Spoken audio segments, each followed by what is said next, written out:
Ibu, satu hal yang perlu disadari, tidak ada satupun kita di ruangan ini yang tidak rusak. Jadi, kita ini semua rusak. Dan kalau yang rusak ini meninggal dunia dari bumi, sudah tidak perlu dipertanyakan pulangnya kemana. Betul? Sehingga kalau hari ini masih hidup, ibu kesempatan bilang sama diri kamu, kita punya kesempatan. Kita punya kesempatan. Kesempatan untuk apa? Untuk berubah, untuk diubah, untuk dipulihkan. Dan untuk berubah dipulihkan tidak bisa dengan cara apapun. Kisah Para Rasul 4:21 berkata, keselamatan hanya ada di dalam Yesus, bukan di dalam gereja, bukan di dalam pendeta, tapi hanya di dalam Yesus. Lalu Yesus menyatakan dirinya lewat mana? Lewat firman. Firmannya dinyatakan lewat mana? Salah satunya adalah lewat hamba-hambanya yang diutus oleh Dia. Ya. Jadi memang Ibu kasih, Tuhan ini menyediakan banyak kendaraan untuk kita diubah, diperbarui. Makanya tadi Pak Soto bilang, datang ke sini, datang ke gereja bukan untuk absen, tapi untuk menerima apa yang Tuhan mau bentuk dalam hidup kita supaya makin hari makin bertumbuh. Karena kita berkejaran sama waktu. Tadi saya ngobrol tadi sama Mbak Nek, ya ampun, bentar lagi udah Oktober loh. Betul? Nanti November kita lagi mempersiapkan Natal Siloam. Nanti tiba-tiba tahun 2023 cepat loh waktunya. Nah, saya selalu ingatkan kepada kekasih-kekasih Tuhan, waktu berjalan terus, sisa hidup makin sedikit. Betul? Ya. Dan masalahnya kita nggak tahu berapa lama lagi hidup, Bu. Ya, apakah Pastor Marta akan dikasih jatah 50 tahun, 70 tahun, 90 tahun, kayak Queen Elizabeth, nggak pernah tahu. Tapi yang saya tahu hari ini saya hidup. Ya. Jadi kalau saya hidup, saya harus benar, saya harus bertumbuh, saya harus berubah.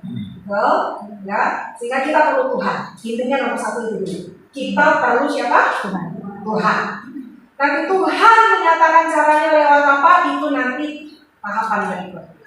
Ya, dan memang yang jelas di dalam firman Tuhan, seperti kita bahas 2 minggu yang lalu, Tuhan akan meletakkan orang-orang yang akan menuntun kita. Entah itu gembala saudara di gereja, ya, entah pemimpin-pemimpin rohani yang kita dipertemukan, itu yang Tuhan tahu. Gitu ya. Dan tadi Pak Alto sudah jelaskan kalau kita mau bertumbuh yaitu cara-caranya. Yang tadi dikhotbahin Pak Alto berlaku nggak buat saya dan Pak Alto sendiri? Iya, Bu. Kami sendiri begitu sama pemimpin rohani kami. Kami pun transparan, kami pun apa adanya. Kenapa? Saya pun perlu dibimbing, betul? Ya, saya pun perlu dibimbing. Pemimpin rohani saya pun juga perlu dibimbing lagi semuanya supaya semua sama-sama akan bertumbuh.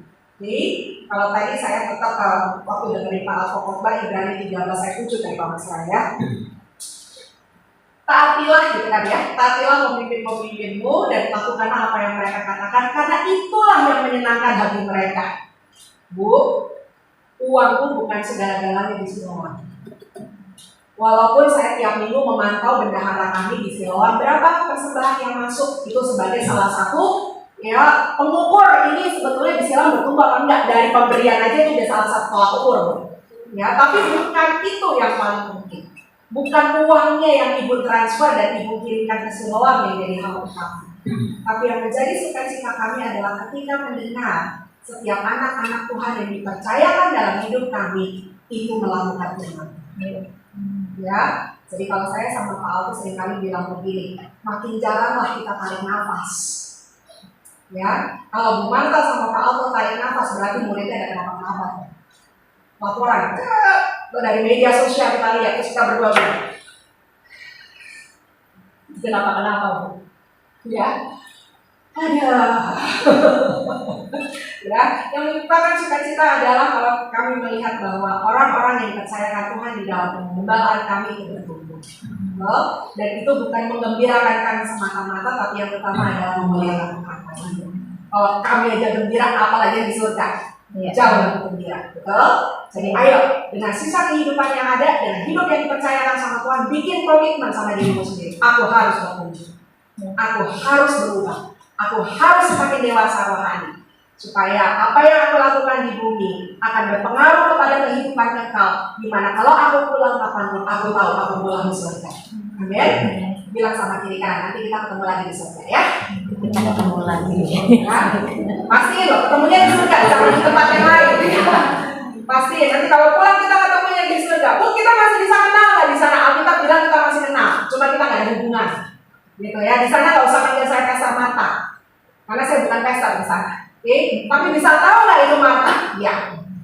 Oke, jadi pastikan kita nggak hanya ketemu di Siloam, tapi kita juga ketemu di surga. Setuju? Ya, yuk kita berdiri, angkat kedua tanganmu dan terimalah berkat Tuhan.